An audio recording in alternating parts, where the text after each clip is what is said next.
How's the stash?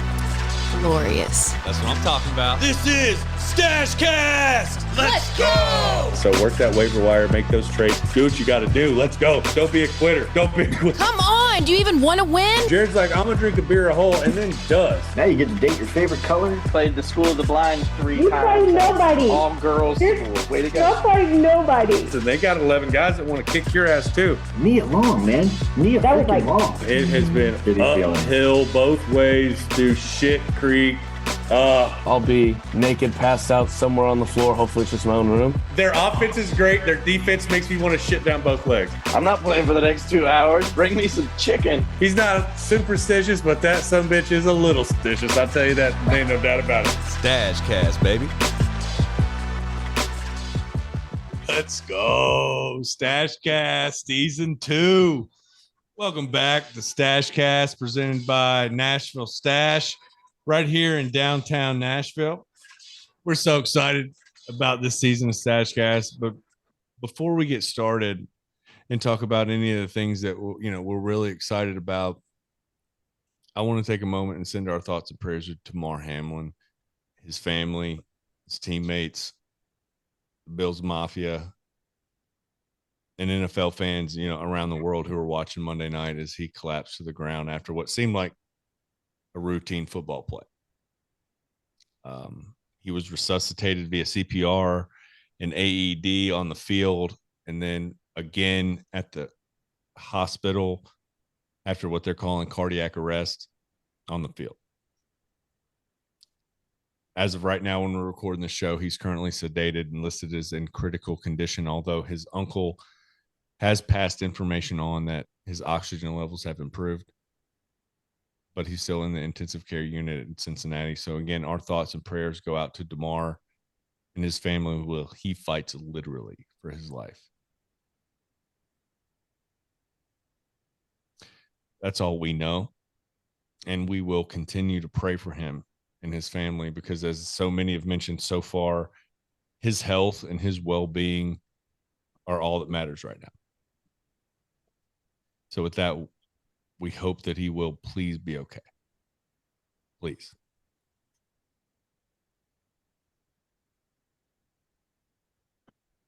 But college football bowl season, in my opinion, is not disappointed. We've seen some great games, epic comebacks, right? Wild finishes. And we're going to dig into those games in the playoff, which has everybody's attention right now with the TCU, what we'll call an upset.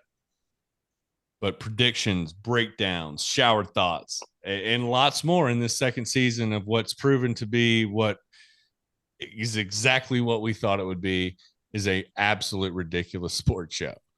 But we have a blast, don't we, guys? I love it. Yeah. The Stooges are back. My guys, Jared Jones, director of team travel for the Cleveland Guardians, is back with us. Joe Hudson, fantasy guru, family man. We just talked to his little man, Joe the Fifth, a few minutes ago before the show. Love this kid.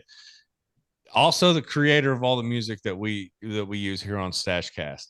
K-Love, thank God for K-Love, who's the glue that holds these Neanderthals together. And then Alex Offer. I've been calling him lately our mad scientist. The dude's been in the lab coming up with winners. I mean, ripping winners all bowl season.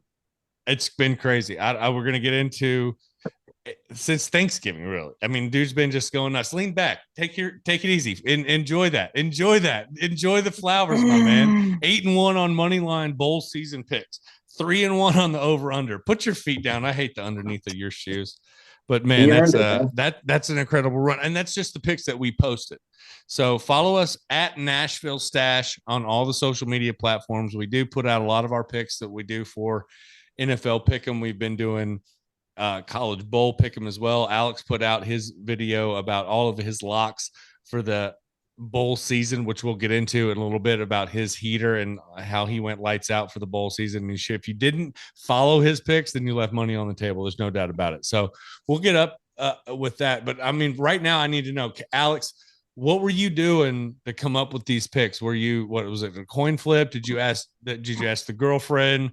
Did you have a little mice race? Like, what was the secret sauce? Lots of research, and lots of research. Lots of research, but you came through with it was convincing in the way that you presented it, because you sent me the video. You're like, hey, these are my locks for the bowl season. I'm thinking, okay, that's kind of fast, because it wasn't very long after the bowl schedule came out that you came back with this list of winners, and it wasn't like 2 or 3. You're talking, he picks 10 games, money line, boom. He picks 4 games over under, boom. Says this is how's it gonna go, and this is how it's gonna be. And then actually, I'm watching the game, and it just happens. Bang. One winner after another. I'm posting this stuff expecting that I'm going to put the bad juju on one of his picks, because I'm like, the dude is just heater on heater on heater on heater. And he just keeps winning. He just keeps winning. I love it. What's the word? He's jinx proof. I mean, the bowl season now. The bowl season this year is just a little different than it has been in years past because of the NIL, because of the transfer rule. And honestly, unless you're playing in like if you're in the Final Four and you're going to go to the championship, those are really the only games that matter, because everybody else is like, oh, this team's going to play, but their quarterback's not going to play. Most of their offensive line isn't going to play. So it changes everything. So if you do a little research and you find out all these guys aren't going to play, then it's like, man, this team's really good. But if they're missing their 3 best players, like, how are they going to win? So right. I'm looking back at your list, Alex. And so what you're saying right now really makes a lot of sense, because you're looking at teams like, okay, so Southern Miss, Fresno State, Boise State, Eastern Michigan, South Alabama, Memphis, East Carolina, Duke. All of these teams are in that mid-major range where they've either got players coming in or from other places that didn't quite get the playing time at a big conference that they thought, or they're shipping people out, like you said. And maybe there's a team that should win maybe on paper. And JJ, I see you nodding your head. They maybe should win on paper, but maybe the quarterback, like you said, doesn't play. And you're looking at that, and you find that out in 2 weeks before they play the game. Yeah, and you also got coaches who are like, oh, I'm not going to coach because I've already accepted a job somewhere else, but they got a new coach that's coming in who's like, well, I technically am not going to, coach the game, but I'm going to be there to help. And it's like, okay, you factor in a lot of that stuff. Yeah. Well, either way, it's dude, regardless of what you factored in, you were ripping winners, ripping dubs all over the place. And it was a beautiful thing to see. I made a lot of money over Christmas break. I didn't quite pay for Christmas because Kristen is an expensive person to live with, but I did come close thanks to you. So I want to appreciate that. I think that your note at the end of the video was, if you lose money, you can blame StacheCast. So I would like to tell you, thank you. There's nothing to blame StacheCast for except for making those dollar bills, y'all, which is a beautiful thing. I appreciate that, Alex. Alex makes it look easy. Yeah, he does. It pisses me off. Definitely not. It pisses me off too. I just want to win. Thank you. Stuff though that like it just wouldn't have been part of anything I would have thought to research. You know what I mean? When you're talking about you're right. Coaches or players that are like just saying, not this week. It's just not that important. Right, yeah, exactly. And most of those things are going to happen. So like I do this bowl pool that I've been doing with a bunch of people for a really long time, where you got to pick all the bowl games with the spread, like the day before it all comes out and whatnot. So I go through and I'm like, all right, blah, blah, blah. And I do my research. I figure out which ones I'm going to go with. But it's completely different than it has been in years past. And I've won that damn bowl pool 3 years in a row. And hopefully I'll win it again this year. But I had to change up everything I did, because before it was like, oh, you could base it just off of who's coaching. And now you got to base it off of like, oh, is Caleb Williams for USC going to play? He is, but his top 2 wide receivers aren't going to play. Their running back is injured. 3 guys on their offensive line have already declared. Their best 3 defensive players aren't going to play. And I'm like, there's no way they're winning that game. We'll talk about that later. And Lincoln Riley really has he's really, what he's good at? He's good at getting about 14 points ahead and then just taking a big running shit. He obviously only coaches one side. He's the head coach. of the offense, but I guess he doesn't so talk to the defensive people. So after the Tulane Bowl loss, does Mr. Grinch get the boot ski, or is he going to stick around? I mean, our defense was ranked 116 out of 130 before we played that game. Like I said, we just give up and that's the Lincoln Riley way. He wins all his games 45-38, even when he was at Oklahoma. I think Grinch is probably. I mean, I would love to get rid of that man, but I don't think they will. But honestly, it's probably not up to Lincoln. It's up to the fancy donors and what they want to do. But if anyone would have told me last year, once again, we're going to go from 4-8 to have a chance to play in a New Year's bowl game or be a part of the Final Four, I would have told them they're effing crazy. So I was excited. I knew we weren't national championship material, and I did bet against us in this game. But yeah, you gotta did. do what you gotta do. Did. Money's money, right? Mm-hmm. Money's money. Yeah, right. That makes sense. That's when you But, know you all can right. trust your bets too. One of the things yeah. So here's one of the questions that I've been getting over the holiday season, Alex, is that you've got these picks, you've been on this heater. We've got to come up with that everybody wants to know we got to come up with a name for your segment. We got to come up with a little mad scientist little segment. So everybody put that in your pot and let it soak around and love one another so we can come up with a good idea for Alex's pick. I think spell mad with 2 A's, like for your AA initials. for like and then Alex that's already Hopper. crazy too. Yeah, but that's like Mothers Against Drunk Driving. So like, That's that's 2 D's. alcohol That's driving. 2 D's. Yeah. And Oh, MAD that's is true. the magazine. So MAAD is unique. I think we can roll with that. I'm keeping all I'll yours. keep growing out my hair. And Yeah, see that's what you happens. need to do. Yeah, just taller the better. That's what we're looking You for. look There fast, it is. too. You Yeah, can we're get, looking like, for a Albert 40-year-old Einstein. Jimmy Make it Neutron. big. That's what we're looking for. Alper, I'm so glad that I don't have to go research Fresno State to go against the spread. And I just take my money and throw it on whatever you say. Thank you for making me money. You're welcome. Hey, I'm taking my glasses off. Joe lost his. I don't need them. He's not blind. Neither am I.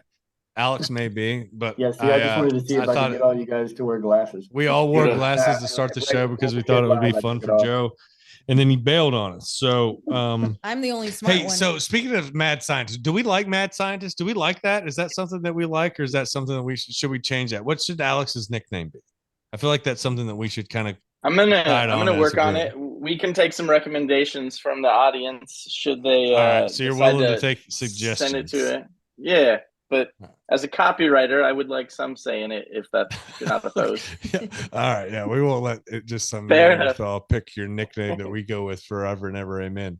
You should wear a white coat, get a little patch on it, Oh, you could for be- your you would be a- segment. Yeah, he would be a wild Mhm. looking. See, mad I'm not scientist. opposed.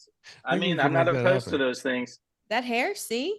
That Yeah. wild hair? A wild hair. growing it. All right. So I want to talk about the bowl season. This is our college bowl season. We're not wrapping it up because we've got obviously the coup de grace this next week coming up.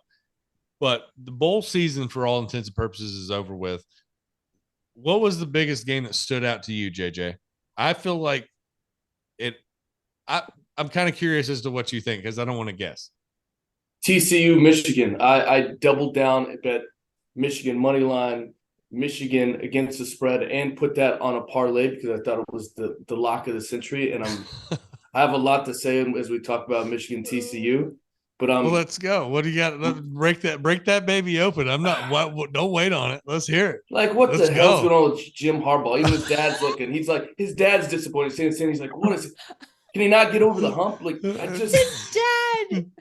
His dad has the same face I do sitting on the couch. I'm like, what is happening? Yeah, you're 60-year-old and your dad is still upset with you. I can't quite make dad proud. Has the man ever won a big game? Nope. Ever? I thought he had it Like, figured he out. get- He was he gets asking. He was there. asking his big brother for some advice. I thought he had it figured out, but apparently that's not the case. What's the deal? I was so disappointed in the offensive play calling. And my Michigan boys can either love me or hate me for this, but JJ McCarthy is no question the best offensive weapon on the entire field in that game. And they go for the Philly special on a 4th and 2. That's a gimmick play. You play when you're 1-10 playing a team that's 11-0, and you're like, oh shit, we're gonna pull this out of the bag and see if they can bite. Not when you're the better team. I would much rather see him just keep the ball in JJ McCarthy's hands. I don't care if it's RPO. I don't care if they just do quarterback sneak and then the defense stands. At least they got the ball on the 1 yard line and like, hey, the defense bowed up. But that shit, I was over it. Jim Harbaugh, I don't know what he's doing there. And then the NFL rumors, I think it's gonna tank the recruiting class. Every single year, it's like, oh, is he going to the NFL? Oh, I'm back to Michigan. Is he going to the NFL? I'm back to Michigan. It's getting old quick. When's the last college coach that went to the NFL and had some success? It's not out here in Arizona. Chip Get the Kelly Googler. at first. Chip Kelly like lit everybody on fire when he first came in, but then people figured him out. For like 6 games, Chip Kelly's offense was Like, hard for people to figure out. Who's still there right now? Pete Carroll My guy, seems like the only my guy Pete Carroll. Yeah, I would say exactly. Pete Carroll's the only guy who went from college to the NFL who's still having success, who really had any success at all. I'm a little bit of success, more than 6 games. That's pretty crazy. I think it goes into the type of game that they play, the style of coaching. There's a long conversation about why the game's different and why college coaches and their systems don't work in the NFL. I think the reality is that the college game is built around mismatches and putting their best players in the best positions to make plays over players that are not necessarily the same caliber as the ones they've got on their side. It's a horse's race in the college. It's who's got the bigger horse, who's got the faster horse, who's got the whatever. In the NFL, everybody's horse is just as fast as yours. Everybody's horses are just as strong as yours. That's why Saban stays at. So yeah, college. Saban went to the NFL. He went to Miami. He was like, "Oh, okay." He's like, "This is different." But there wasn't. I mean, I agree to that to some degree. But then you get Tulane, who didn't have a single player on their squad that USC recruited or offered a scholarship to, and they just waxed the floor with him. That running back looked like he was Barry Sanders. Well, coaching has a lot to do with it. There's no doubt about that. But you're talking about a mid-major team to a major Power 5 team. I'm talking about the difference between any team in college and their system versus an NFL system. That's true. And you have the bowl games, which is like, everyone's got a month, or people have 3 weeks to prepare for this thing. So it's, I got you. I agree with you. There's a lot of outliers when it comes to the bowl games. Now, did Tulane show up and ready to play at the end of the day, they showed up and said, we got 60 minutes in us, and USC didn't. They had 54 or whatever it ended up being. They just didn't have it. And that's why what does the one coach say? That's why we play the game, because that's what can happen when you line up. I think one of the sayings I had is that there's got 11 guys that want to kick your ass too. And when you line up nose to nose, if you're not willing to give it everything that guy's willing to give it, then you're probably going to get beat. And that's just the way that it works. And it's nice to see two teams like Tulane, who have a coach who's humble and have a team who's humble, and they just show up and they play the X's and O's. They play hard, they play gritty, and they do all the little things that you're supposed to do. And they go up and they show up and they don't quit, and they beat a team like USC. I hate it because I like USC, and I hate it because Alex likes USC, but I like to see teams like that do well because it makes the college game entertaining to watch, as opposed to watching the Titans play anybody right now. I think it makes it more fair too. It's kind of like the only way maybe to even the playing field sometimes when you are the underdog. You have to win a big game, like Appalachian State when they beat Michigan. Appalachian State's been a very popular school ever since that happened. Right on. Changed the whole game for that school with one game. Mm-hmm. Put them on the map. Yep. Right on, baby. Yeah. So I think it's worth continuing to go for, especially if you're one of the younger guys. You're like, you know what, man, we got a couple years left. We can still start to build something even in the last game of the season. So, and that I really like seeing the players that decide to come back when they have a choice and they put it out publicly. Hey, I came here to see this thing through. There's a lot of examples of that at University of Tennessee. There's a lot of players that are going to the draft that decided they're going to opt out and they just leave the team. That's what most players do. That's the norm. It's not anything wrong with that. That's just the way that they handle their business. But there's players like Hendon Hooker who decide to not only stay with the team, fly with the team, but they're on the Zoom meetings, they're on the calls, they're on with the play game planning. of the Orange Bowl. They're on the sideline as a captain. You see stuff like that, and it makes you, and then you read the letter that he wrote to the University of Tennessee and all of their fans as far as being involved for life. And it makes you go, you know what, that's what it's all about. That's why we support the kids that we do. And that's why college has the draw that it does where NFL can lose it. Yeah. Entertainment is king at a certain point. And if the college football game, unfortunately, is getting closer and closer to that line. But for now, there are these bright spots like Hendon Hooker that make the college game still worth watching and make it more enjoyable and make it what it's supposed to be. So I praise people like that. Thank you, Hendon Hooker, for being the guy that you are and the example that you are for all these UT fans and all the volunteer fans and all the players that are coming up. That, even RG3 says stuff like, man, if I got a son, I want his role model to be Hendon Hooker because he does things the right way. And there's a lot of players that are just like Hendon Hooker at a lot of different schools that are being role models for doing things the right way. And I don't think it gets notarized enough. And I want to make sure that the folks that are doing it the right way get all the notoriety, because that's what we support here at StacheCast. And we love that kind of shit. So let's fucking go. Let's go. Yeah, we love him. And I think, just his leadership and how he's been there with the team, and, how close he got with Joe Milton and the third and all of that. And, just everything he represents. And that letter, I mean, it gave me chills, and that he said in that letter that at Tennessee is where, he kind of found out about himself and with his football career. So it's not where he started, but it's how he found himself. And so, I think that's what college sports, do for you and do for these athletes. So I agree. I couldn't agree more. If you haven't read that article, if you go to our social media on Instagram at Nashville Stash, click the link in our bio. There's a link to that article by Vol Nation. Go read it. It's worth the 5 minutes that it takes to read while you're sitting there doing your business before you get your coffee, or while you're getting your coffee if you're like me. So definitely go check that out.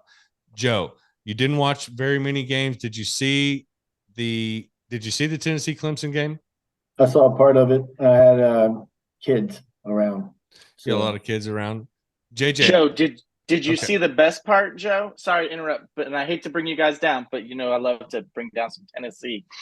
Did you see the airplane that was flying over the bowl game for a majority of the game? Did any of y'all see that? No, I didn't catch it. There was an airplane flying across that said, "Enjoy your bowl game, Gamecocks." So South Carolina fans ordered an airplane to fly this message all over the bowl game because they beat Tennessee one week, and then the next week they beat Clemson and basically knocked them both out of the title game. So and then they went and lost their bowl game. So very true. But that is championship trolling. Yeah, championship trolling by the South Carolina Gamecocks. You gotta applaud that effort. That's savage. It's very funny. You know what I found out? Do you remember when Stetson Bennett was getting called in through the middle of the night before he played UT? I found out that this is actually quite common amongst the college ranks. And when you've got a big game, that the opposing team of the home team will find the quarterback or the wide receiver, the running back, whoever, the star player, find their number, find their something, and just find some way to just blow their phone up all night so that they can't go to sleep. And I think that that's the funniest thing in the fucking world. Totally fair game still. Because it's so fair game in the world that we live in. I can't imagine having to go through that when I was, I was growing up playing sports and doing all that. Yeah, I would probably lose my shit. Yeah, it's funny now that I don't have to go through it, but and my Stetson Bennett's an arrogant little fuck, and I wish that he wouldn't be so arrogant. I wish he would act like he's been there, because he has been there. But the little son of a bitch keeps winning, and winning takes care of everything. You keep winning, and I'll just keep shutting the fuck up. Is how that'll end up going. Hey, don't hate the player, hate the game. Right, exactly right. But I'm getting over it. I'll be honest with you. I like Kirby. We talked about Kirby Smart kind of being on the verge of taking over the SEC. Joe asked me. What you were talking about earlier? Yeah, he asked me. Kirby. Yeah, he said, "What's King Kirby? You keep talking about King Kirby. What are you talking about?" And King Kirby is King Kirby Smart. King Kirby Smart down there in Georgia. Go Dogs. Go Dogs. Go Dogs. That dude is setting up a program that's not only rivaling Alabama from a factory standpoint, but it's also a much better product, Mark, from a marketing standpoint. Kirby's a better sell. He's more charismatic. They're not doing nobody looks at Kirby Smart and goes, fuck that guy. Everybody looks at Nick Saban and they've got a little bit of fuck that guy in when they look at Nick Saban. They might respect him. I respect the hell out of Nick Saban. But when I look at Kirby Smart, women like Nick Saban. You think middle-aged women like Nick Saban? Middle-aged women, I think, like Nick Saban. I would think they probably do Kirby too. Then I mean, don't tell them what they like if they like Yeah. Nick Saban. I mean, he's a 7-year-old That's man the that rep. wears a Panama Jack hat at practice.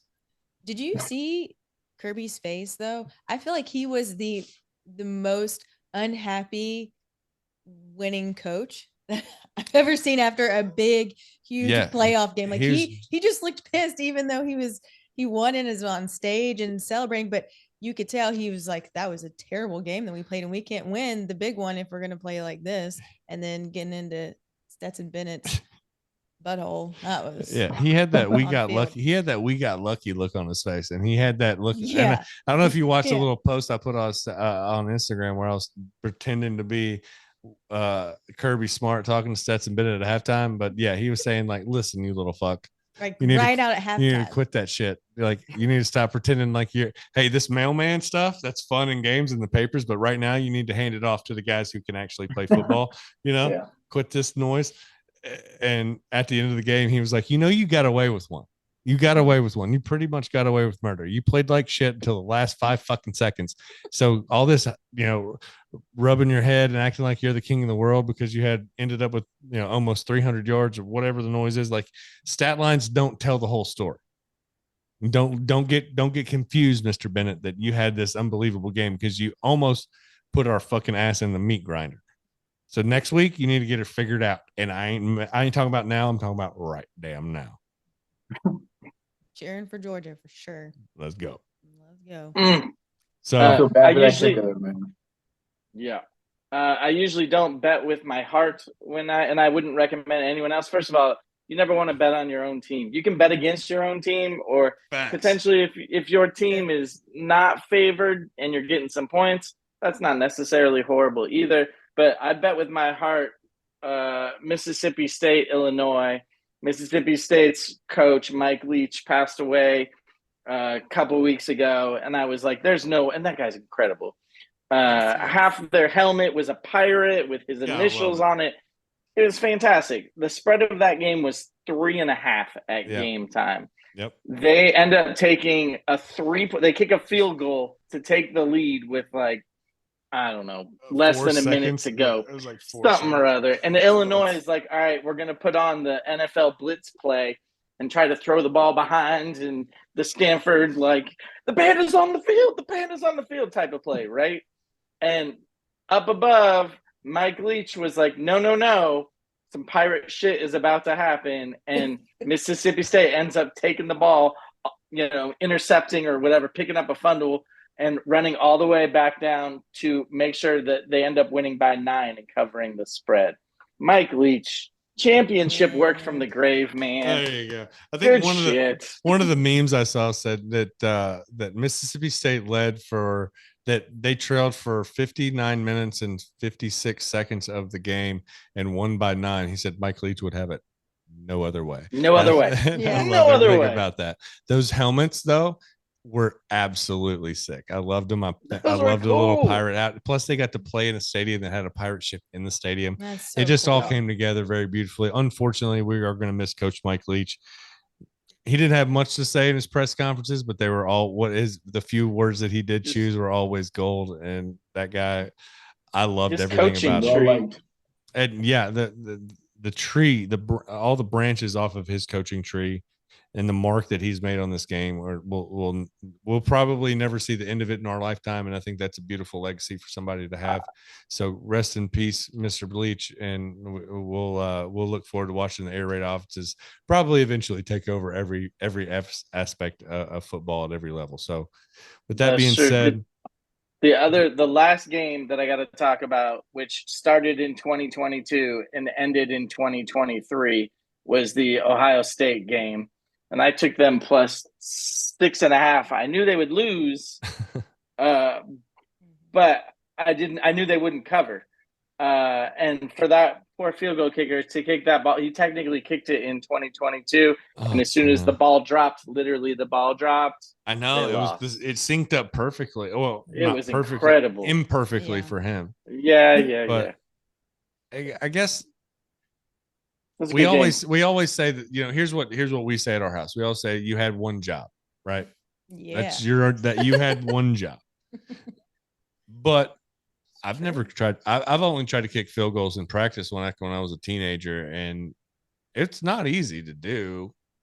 It was never easy to make with somebody holding it and me having all the time in the world to rear back and kick the hell out of it with nobody in front of me, let alone a snap, a hold, and a lot of 50 feet barbarians coming after you. I mean, there's hundreds of teams in Division I athletics, right? And how many times do you see a college kicker make it to the pros and actually work out? Right. It doesn't. And a couple times, they get drafted early or something or other. It's gonna be the next big thing. They last a year or two, and then they're gone. And all the good field goal kickers are 75 years old and still kicking field goals. Yeah, but you'll have that, because you find something that somebody can do. You want to hold on to them because good help's hard to find these days. So find somebody that not everything is always lines up as perfectly as Cameron Dicker, the kicker. That is absolute gold. There's magic. There's only a few times in the history of mankind that something like that's lined up, and that's one of the more beautiful ones because it's funny. And it's also good for all audiences. You know what I mean? You can get away with it at any table, which is a nice thing. Not on the ESPN fantasy football. You literally can't even spell his name as your team name if you wanted to. You can't say butt stuff. No, I literally tried to call my team commission. I can't remember what it was, commissionary positionary or something like that. And they were that's against the rules. It was man, what are y'all doing? What are y'all putting into your little algorithms? The name of my team for the last 5 years, and hopefully ESPN doesn't hear this and get mad about it, but the name of my team for the last 5 years has been the Butt Stuff Eskimo Brothers. What? And why? Because I think that's ESPN's funny. fine with butt stuff. They don't care. I guess they're cool. I guess they're cool with that. So mine was how I met Calf your mother. How I met Calf your mother. Oh, see, that sounds that's funny. That's funny because of a couple of things, but it's also kind of weird because it makes me think about you met Calf and somebody's mother. So that's weird. Zach Wilson. You'll have that. You'll have that. That's a terrible. That's a terrible visual. Okay, JJ, so what was your team name? Sorry, man. JJ, what was your team name? Was it JJ's team? League? No, it's Vinegar Strokes. Oh man, so weird. Boys are so weird. Okay, so give a little context. Okay, so the name of our league is The League after the show. So one of the jokes on the league on the show, I don't know what channel it's on, but that stupid ass show. FX. Yeah, it's phenomenal. If you haven't watched one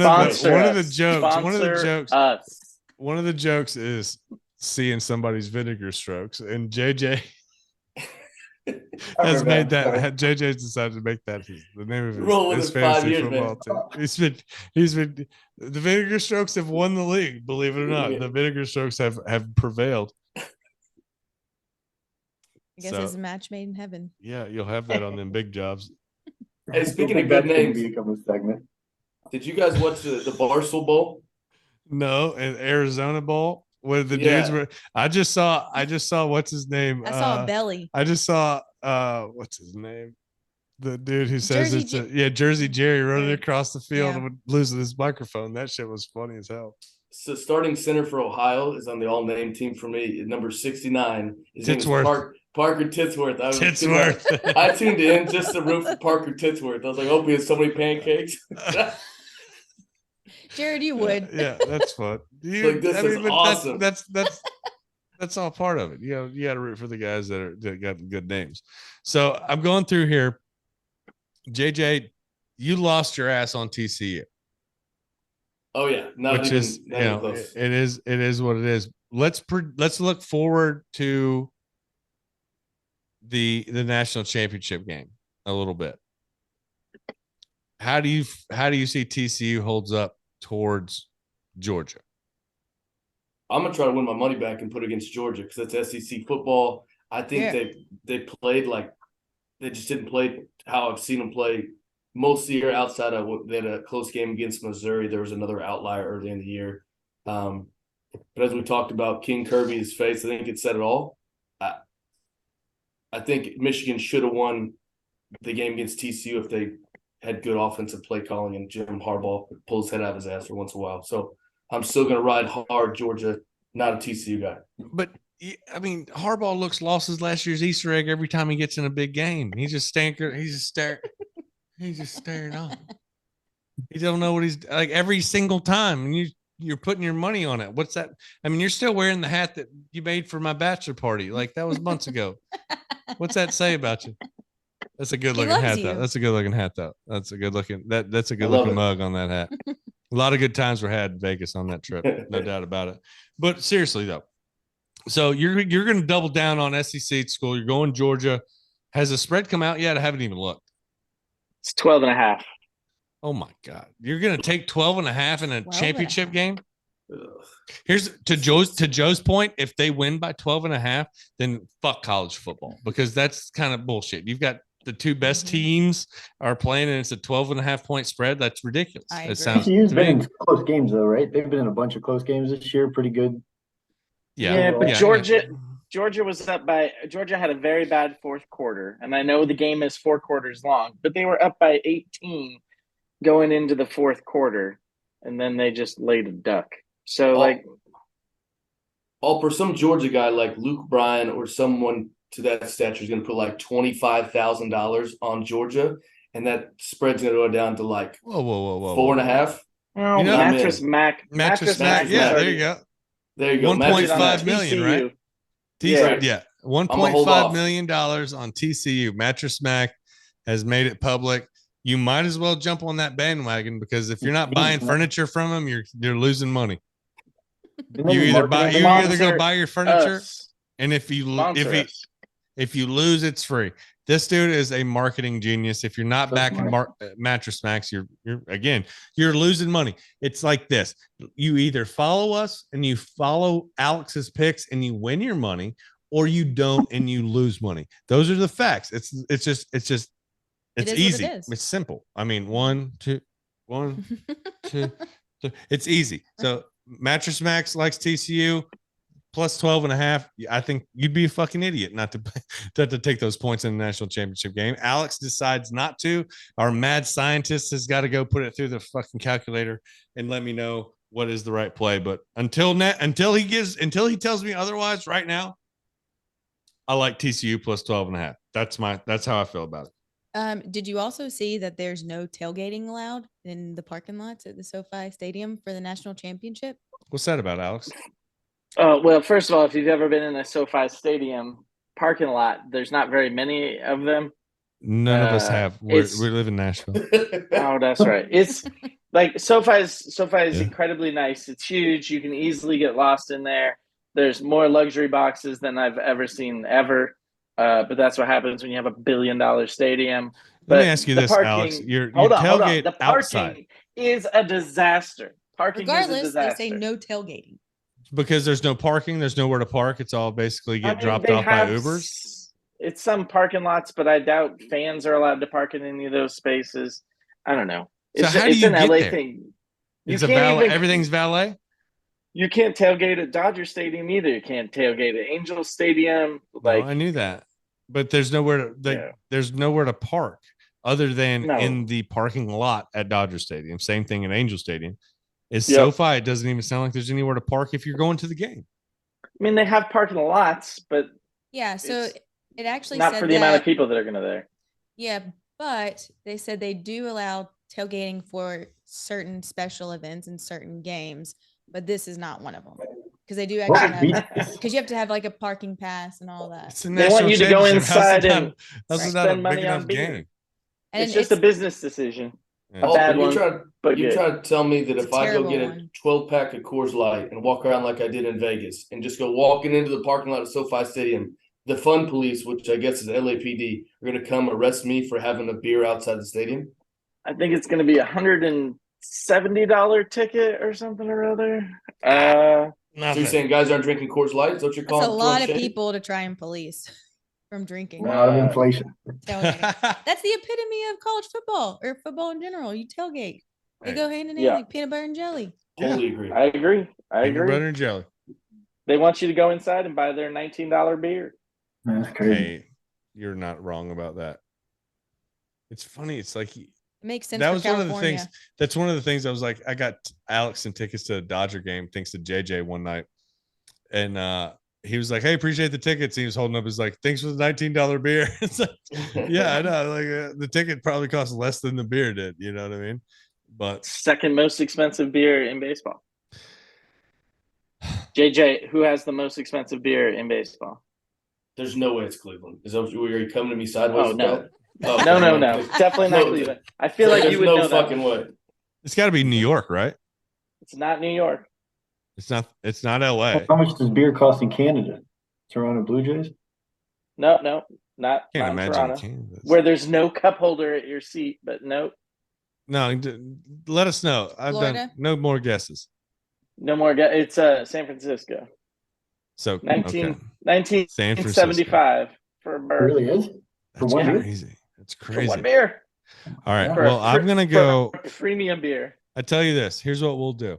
We'll take a quick break. I'm gonna run out to the corner. I'm gonna see if I can't, sell a couple of newspapers or do something because apparently that's the way you got to make money around here. But we're gonna take a quick break, and we'll be back. And what are you talking about, Alex? You confused?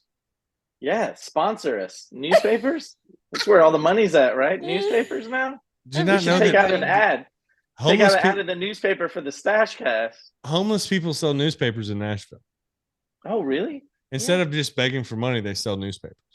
I'd buy a Nice. newspaper from a homeless person for sure. If somebody had like a stack and it was like 50 cents, $1, $2, whatever. It's I'd about be a like, dollar. It's about a dollar. It's called the. Don't I can't even. remember what I it's never called. carry cash with me. Me neither. You'll just drive by them, but that doesn't change the fact that they're still selling newspapers. I was in They New go- York and a homeless guy hit me with I said I didn't have cash. And he said I'd take Venmo and pulled out his phone and it absolutely mind fucked me. I was like, touche. That's hilarious. Yeah, All I'll right. take 3 of those Rolexes. Yeah. All right. So we're going to take a quick break. We'll be back with shower thoughts with JJ. nice.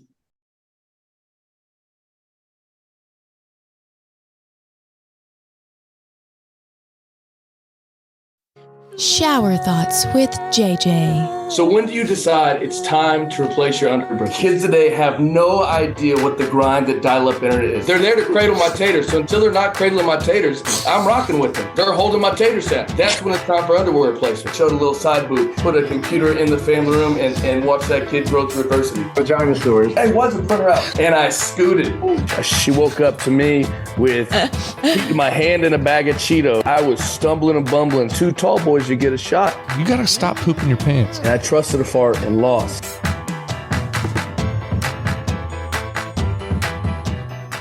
Shower thoughts with JJ. Today we're staying inside the shower for these shower thoughts. I'm talking the 2-in-1 body wash shampoo combo. I got a bone to pick with you. If you've listened to the show, you all know I'm a huge fan of efficiency, which is why I love Crocs. Please sponsor us. Gotcha, Alper. But I have a serious, like, you think the same soap that you put on your nutsack hair is the same soap that you put on your head, and the hair on the top of your head is a good idea. This is a wake-up call for you. Personally, I'm a bar soap and a shampoo guy, but regardless, you have endless shampoos. Billy Madison even knew that shampoo and the conditioner were 2 separate things. Like, guys, I don't get it. K-Love, I don't think females do this, because any female I've ever has had the misfortune of dating me has I've seen that they have multiple concoctions. But That's true. I don't get it. Twitter, are you a 2-in-1 guy? Please explain this. Well, first, I'd like to point out how great it was that you just said multiple concoctions, and a second ago you did this together at the same time. The shampoo bottles. But no, I can definitely say I've cheated on my normal shampoo and soap, routine. But I hate the duo, man. I hate it. I don't even think it qualifies for either one. You're like right. The leftovers. You're right. I think that your hair on top of your head is different than the rest of your body. And if you're not treating it that way, then somebody's getting mistreated. And it's up to you to decide who. I hope you work with a soap company one day and let them know it's horseshit. Sorry. Well, I've made the switch. I told you, JJ, last time I was in Arizona, I was at your house and I left a bar of soap at your house. I said, look, this is the shit I'm using now and I'm not turning back. And it's a cold press soap. Dr. Squatch, sponsor us. Let's go. It's the best shit out there. You got to buy it online, but the shit's awesome. It's got scents like pine tar and mountain sage and all that kind of stuff. It smells like the stuff that you want to smell like. It doesn't smell like Mountain Oasis or Spring Meadow or whatever Suave or any of these Bath and Body Works bullshit concoctions are putting out there. Newborn deer. Your concoctions, right? It's none of that. It's like actual scents you want to smell like. So I switched to that a while ago and I haven't turned back. It's not like I've had a big need for a better soap, but the 2-in-1 has always been more of a necessity than a choice. It's more like, hey, I've got $5 in my bank account and I need some soap, so I'm going to get the one that's a 2-for-1 banger, as opposed to, I think this is the best thing for my body. You know what I'm saying? Like, it's always been like, for me, it's been like the necessity part of it. I think there's two scenarios where I can say, okay, I'll throw you a bone on the 2-in-1. Scenario one is, hey, I can't keep my lights on, pay the water bill, but I do understand I need to wash my ass. But you don't want your ass to stink. I hear you. Fair. Throwing your bone. Scenario two is like, I'm 14 in the high school showers, and thank God the high school put that like 2-in-1 pump on the shower wall, and you have no other option. Outside of that, I don't get it. So if it was your choice to go and buy the soap that's a 2-in-1, and you could have bought them separate, you had the ability, you had the means and the methods to buy them separate, but you chose to buy them together because you said, you know what? I need that 30 seconds back in my life. That 30 seconds of shower time is big time. I can make that profitable. I think those people are maniacs, and I would love to have a conversation. I would agree. Yeah. It's all marketing, right? Yeah, because they're making two different products, and they're like, oh my God, we could come up with a third product. We just mix half of this one and half of this one. And people are like, oh my God. As long as it gets soapy when you rub them together, it doesn't matter what it does. Is there a 3-in-1? It's all the same. People like JJ, you rub it together, it gets soapy. He's like, oh, this is soap. This is soap. There is a 3-in-1. Hey, it's soap. That's what I thought. Like a shampoo. It's soap and it's shampoo. It's like 2-in-1. Are you trying to say that they created it for JJ, who is he sees through their They probably did create it for the all meat team, which I typically fall under. First team All-American, all meat with multiple concoctions. Dude, team butt cheeks. Dude is waddling his way everywhere. Just fucking. My mind did go to the 3-in-1, which is soap, shampoo, and conditioner, and I think my head started spinning like The Exorcist. And I was like, I got to move on. Like 2-in-1 is just enough for me to try to rationalize here. So JJ, when you buy spaghetti sauce, what is your go-to spaghetti sauce? Hi, I'm left. Do you have a go-to spaghetti sauce? I'll tell you, this is going to go somewhere, but let me see if it works. Okay. The only works. I'm riding along. Hold on. Probably great put on my value or seatbelt. whatever Kroger brand is there because it's spaghetti sauce. But it's going to be spaghetti. Are you getting chunky? Are you getting garlic? Are you getting the white sauce? Are you getting the blah? No, blah, you get the one with the cheese in there. That way, when you add the Parmesan after the fact, it's a double cheese situation. See, there it is. You're a 2-in-1er just for things that are not soap. I'm not washing my nuts in my face in marinara sauce. You are not. You are not. You are not. Whenever I swallow it, goes to the same place. I hope not. Let's hope. Let's hope for Haley's sake. Let's hope for Leighton's sake. I don't want your daughter. I don't want your daughter to ask me one day, say, you know what? Something weird about my dad. There's some good. He never really talks about it, but he's got this thing with chunky marinara sauce, and I can't quite figure it out. I don't want to have that conversation with it. Let's just not have it. Let's just nip it right there. I don't want to have it. Let's not have it. So the question was 2-in-1 shampoo and conditioner, or was it the dual head and body type combination? Because that was where my head and shoulders. Yeah. So okay, it's the body wash and shampoo in one. So it's one squirt, head to toe, you're covered.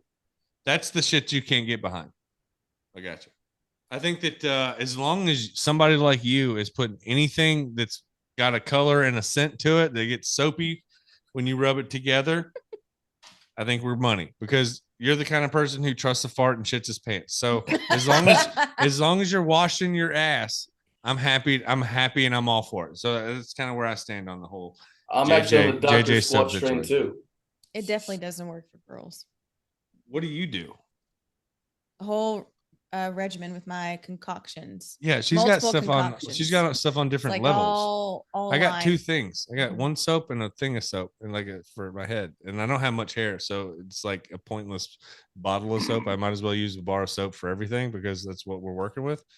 But she's got stuff. She's got this thing with spikes on it. It's a whole thing. I'm not sure what to touch, so I don't touch anything.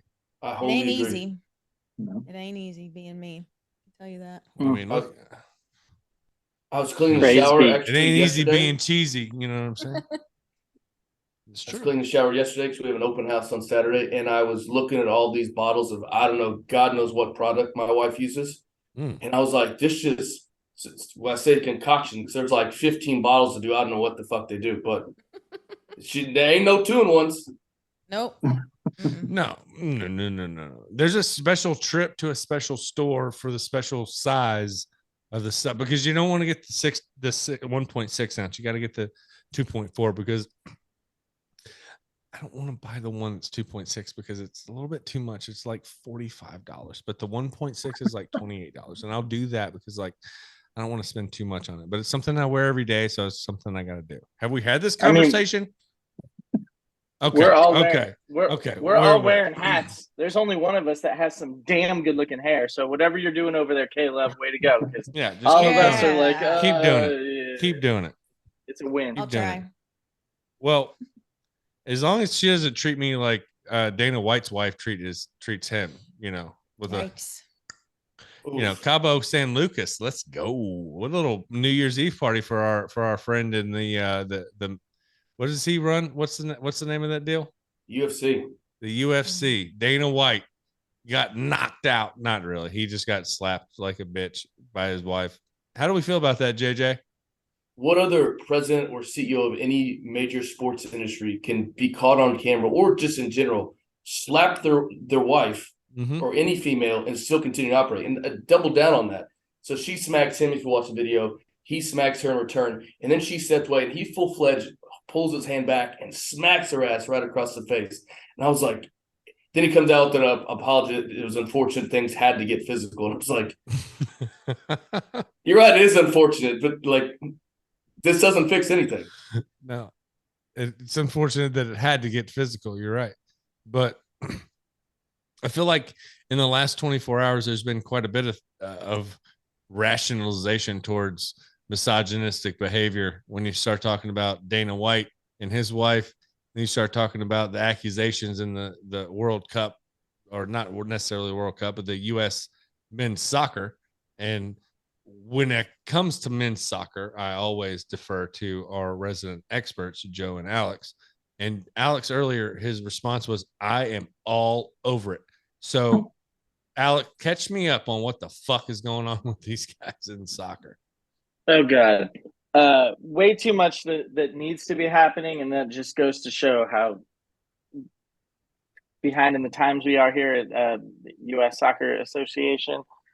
So let me take you back a month or so ago, about a month ago, honestly. U.S. playing in the World Cup in Qatar, and so they've got all their phenom players, and one of those guys is Gio Reyna. Gio Reyna plays for Dortmund in the Bundesliga in Germany. He's 20 years old. He's really good.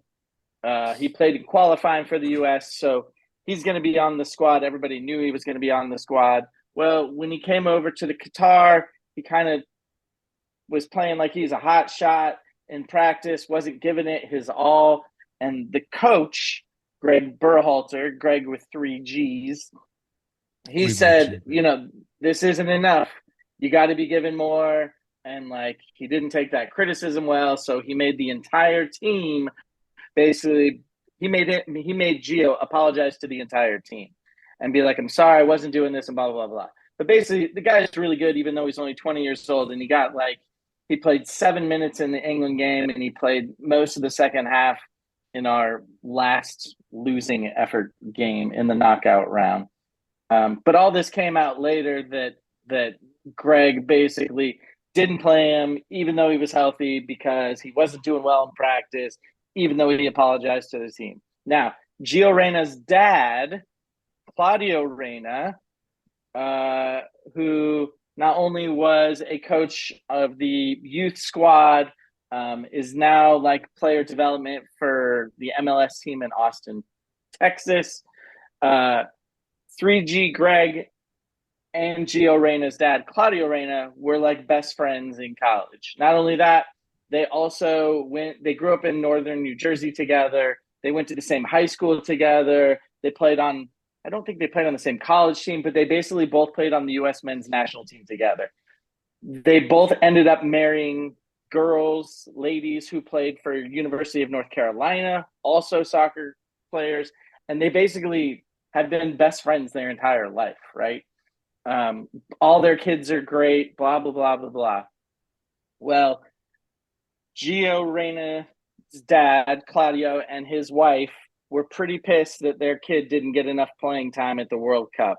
So they were telling people in the U.S. men's player development department, that like they have some information that will take down 3G Craig. And supposedly it was blackmail of some sort. And it's basically just some pissed off parents, right? Trying to, help their kid, but ended up doing more damage in the very end. And basically what they said is like, when 3G Greg and his wife were dating in their freshman year of college, when they were 18, Greg like kicked this girl in the legs while they were dating. She broke up with him and whatever. 8 months later, they decided to get back together. They've now been together for 31 years. They've got 4 kids. Like, everything is great. But they tried to push out there that like, oh, he's a wife beater. He was 18 years old. So he decided he would come out with it first. Now there's just all this uproar between these 2 people that honestly for a majority of their life were BFFs. And just it hasn't been handled very well on either side. Greg's contract with the U.S. ended in December. And there's a good chance they will not be bringing him back. I didn't think they were going to bring him back anyway, but they definitely won't be doing it now. Right. You mentioned that. I think you've mentioned that a couple of times before. Yeah. So, but it's just back. Nobody like this guy, Greg with 3 G's has, multiple kids. This stuff didn't need to come out. We don't need to air his laundry when he was 18 years old. Yeah. Like, what the fuck, guys? It's not a good look for U.S. soccer. It's not a good look for Reyna. And the soccer system is so small. Like, this guy was the coach of this person who's over here. It's all connected in this giant spider web of bullshit. Yeah, it's just a bad look. Honestly, I think it's just soccer is still a shit show. Global scale, and they're definitely going to air that kind of information across the pond. That's the stupidest story. Like, who so cares? U.S. soccer, once they decided they were going to hire a private law firm to go look at this thing that happened when these people were 18 years old, and then that came out, and it's just been a shit show that didn't need to happen. And that doesn't happen in other sports. I feel like soccer is very unique with this type of stuff. Yeah, it's its own, because there's so few players that play on the national team that are even called up. And I mean, any other day of the week, this isn't a big story, but because of the World Cup, because it just happened, there's a spotlight on it now. Right. But once again, not a good look for U.S. soccer, not a good look for the Reynas, obviously not a good look for 3G Greg. No, it's not a good look. It's not a good look for anybody. It's definitely not a good look for the U.S. soccer team. It definitely makes this kid kind of put a target on his back, and he may or may not have necessarily wanted that. I mean, he sounds kind of like a brat, and he sounds like somebody who might have. But he's 20. He's 20, and that's how 20-year-olds act. For him to have to deal with the repercussions of some behavior of his parents, it's going to really affect this kid. It will. It just will. There's not any way around it. Well, and who wants to take that on too? I mean, he's got mommy and daddy that are going to try and,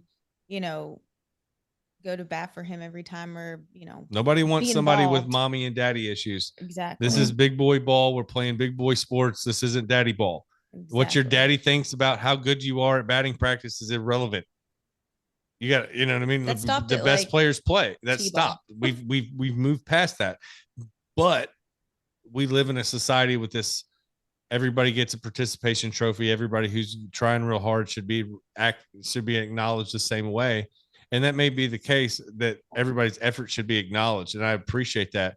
But at the end of the day, if you're playing to win, which most of these teams that we discuss on this show are playing to win, then the best player should play regardless of what somebody's daddy thinks about somebody else's playing time or whatever the case may be. So that's one of those things that I just never have been able to get behind. I've never have been able to get behind the daddy ball thing, the issues where the stands influence the coach's decisions. And I don't know soccer. I'd never played soccer growing up, but I know it was so prevalent in baseball and football and basketball and all the sports that I played growing up that I can't imagine it's not that way times 10 with soccer, with the amount of kids that are growing up playing soccer. So, yep. It is what it is. It's a mess. It's not going to get better anytime soon. I don't know what's going to happen, but most people will stop thinking about soccer here in the next couple months anyway. And we'll see what happens. Yeah, which is crazy. In America, they do, but I was just noticing the other day, I'm like, man, the European leagues, they started the day after Christmas. They were not messing around. It was like first game starting in this league, boom, let's go. There's no messing around. Paying those guys, they got to get them playing. Yeah, exactly right. Exactly right.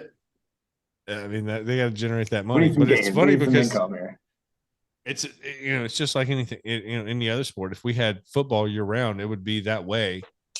If we had football year round, every game would be packed.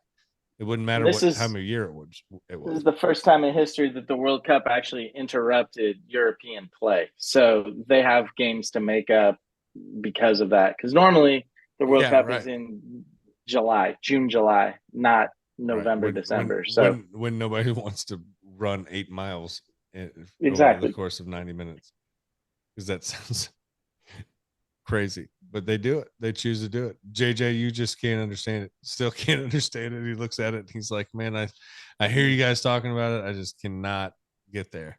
Y'all see me running, you better run too. JJ, it's going to be my goal to make you into a soccer fan. We'll talk about this on a future episode, but there's a few places that I'm going to take you to go watch a soccer game. One of them will be in Mexico. One of them will be in England. One of them will be in LA. But we'll talk about this at another time. But you will become a soccer fan, and you're going to be like, "This was incredible." I don't like soccer either. I don't like soccer. There it is. There it is. Bring the whole squad. I hate soccer too. It sounds like a group activity. It sounds like a team building activity. I think we should all be involved. So. Yeah, we'll be booking our travel on Travelocity. Sponsor us. Appreciate that. So, Joe, you said we were talking to your son earlier before the show. Yeah, he's awesome. Joe the Fifth. You call him Jovi. I think that's awesome that you call him that. What was what was the big thing for Christmas? I mean, we just got done with the holidays. What was the big reveal for him? What was the thing that he asked for that you maybe he didn't think he was going to get, that you surprised him with? Was there something that he was just absolutely just blown away with? It could have been probably something that surprised you. What was it? Oh man, I had a good time. I usually like to spend too much time creating craft games and things like that. So we watched some random old episodes of Deal or No Deal this year, and I made like a Christmas Deal or No Deal board with all these different money numbers, and then had them pick their cases, and these things flip down off like manila folders, and she could win up to 1,000. He could win up to 100. I don't even know if I have it. That's here. the old teacher in but you. we You did like that. that, That's and the then, old teacher in you. You used to do that shit when you had kids in the classroom. You used to love Dude, creating I those shouldn't things. have done it. That's I'm the way stuff. more Yeah. like a chew making that thing though. But his number one thing was a metal detector. I was gonna say, 8 you years showed old, and him that the was his metal number one thing. detector. How Oh I yeah, like it. he's already been out there looking like my dad. You know, when I was growing up in the yard in his underwear, like metal detecting at 8 years old. But yeah, Has he man. found anything yet? Honestly though, man, Metal. he didn't really. We also got him a new Switch. Like we hooked him up, and he didn't think he got a whole lot, and he was like super gracious about it, and it made it that much better. Because I was like, I'm definitely about to hook you up like a lot, you know. But he had a good attitude about it, man. So another good That's cool, Christmas man. books, man. Well, Very blessed. He Just very seemed like blessed. a great kid. He seemed like a great kid. It's awesome. I'm Better glad. I than know everybody you're, else's children. yeah, you're raising him right. So good to see that. What about you, Alex? You've been traveling back and forth. You took red eyes back and forth across the country. Are you back home now? Yeah, back home now. Flew in this morning. Yeah, worked from baggage claim.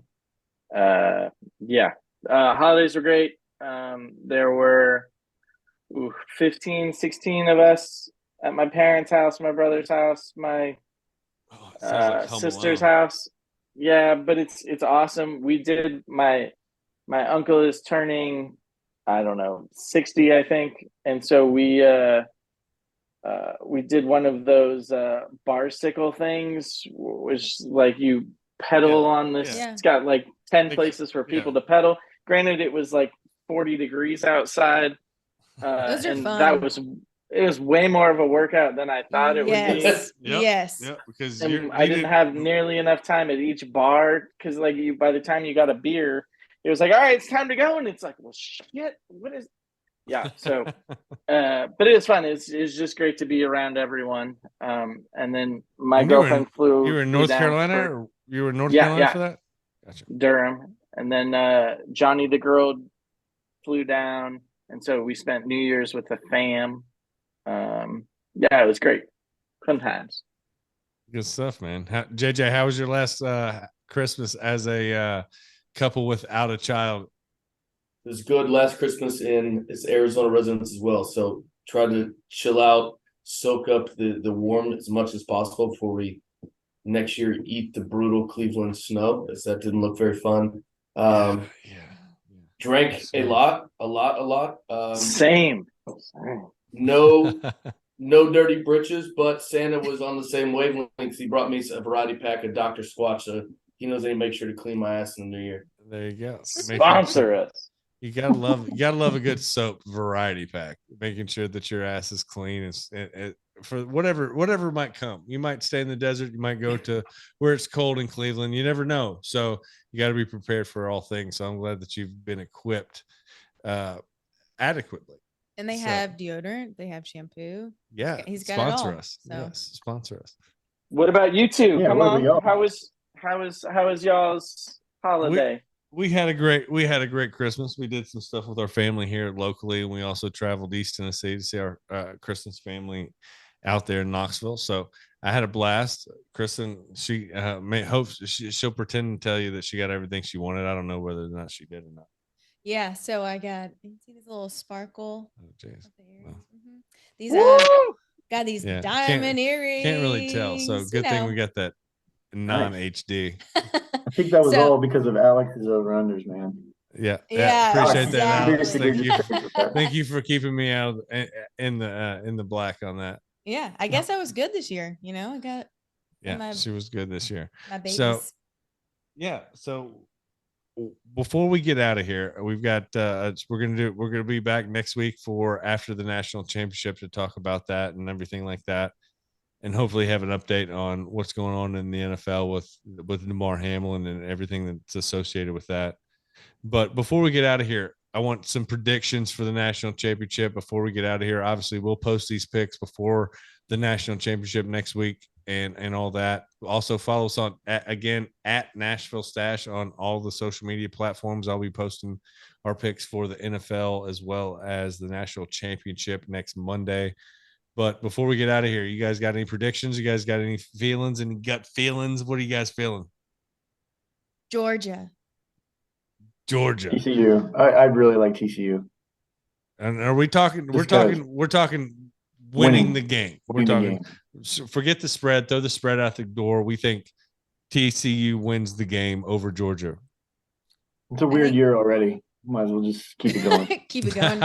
Okay. I think it'll be I close. think they're bubble. I think it might be Go. closer, but I think Georgia comes out with the win, but it might be closer than definitely 12.5. But I think it'll be a good game.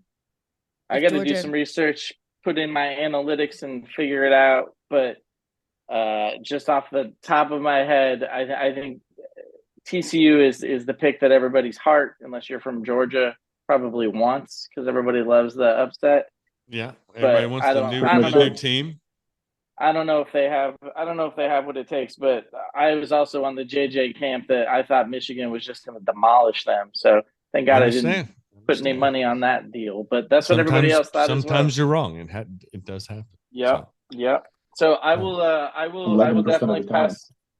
I will pass my picks over to Nick when I'm done, and we will post them up. But he decides I will not answer the question tonight. I don't have an answer. I need some time. I love that. That's the mad scientist got to go into his laboratory. According to his calculations. If I had to pick right now, I would say Georgia, and Georgia wins big. Like not an entertaining, entertaining game. So not official, but temporarily. Our mad scientist says Georgia wins big, and I kind of like that. JJ, what do you think?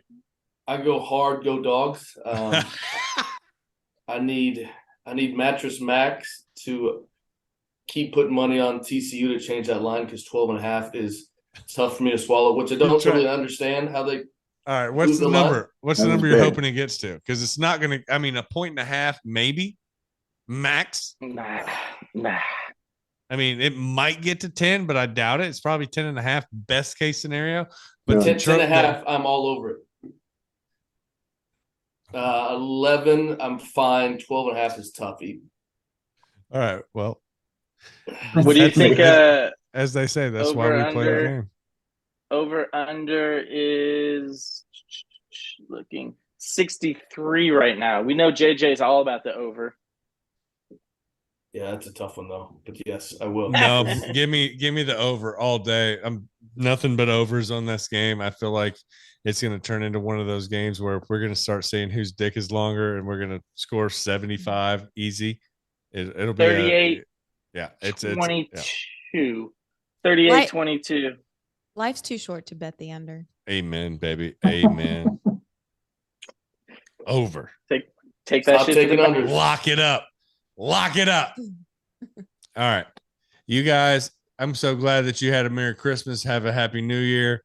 Everybody get in touch with your friends and family. Tell them that you love them. Tell them that you care about them. We're so glad that you joined us for season 2, episode 1 of the StacheCast. We got a lot more coming up this year with a lot of guests, a lot of new potential sites for where we're going to record, a lot of different things coming up, new segments, old segments, but the same old stooges, the same old stuff that everybody loves to talk about. And we can't wait for you guys to join us next week. Until then, be good, be well. We love you big. StacheCast out. Come on, take me on your UFO. Yeah, on your UFO. I've been on some other shit, just lost my fucking brothership. Now I think it's time to beam myself back to the mothership. J-Rock is my co-pilot, that's the one that I hover with. Love the way we stubborn, like we rule our own government. We come through so thunderous, like everybody else is under us. I might go like a Chevy when they go.